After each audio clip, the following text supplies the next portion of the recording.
Sa katunayan niyan, marami ng mga litrato at video sa magpapatunay.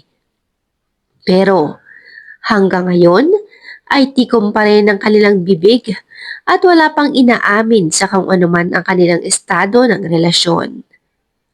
Marami ang suportado si Catherine at Mayor Mark, pero marami rin naman ang tutol sa kanilang relasyon.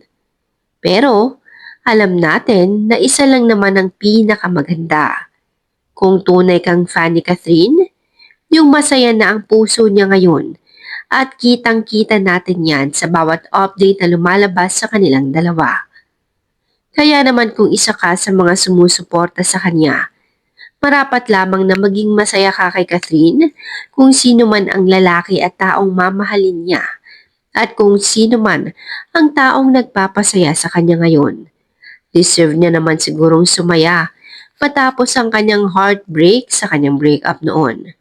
Kaya naman, kung tunay kang taga-suporta ni Catherine, manatiling nakasubscribe sa channel na ito para sa mga susunod pang update. Ngayon, malinaw na sa lahat na wala pang engagement na nangyayari kay Catherine at Mayor Mark.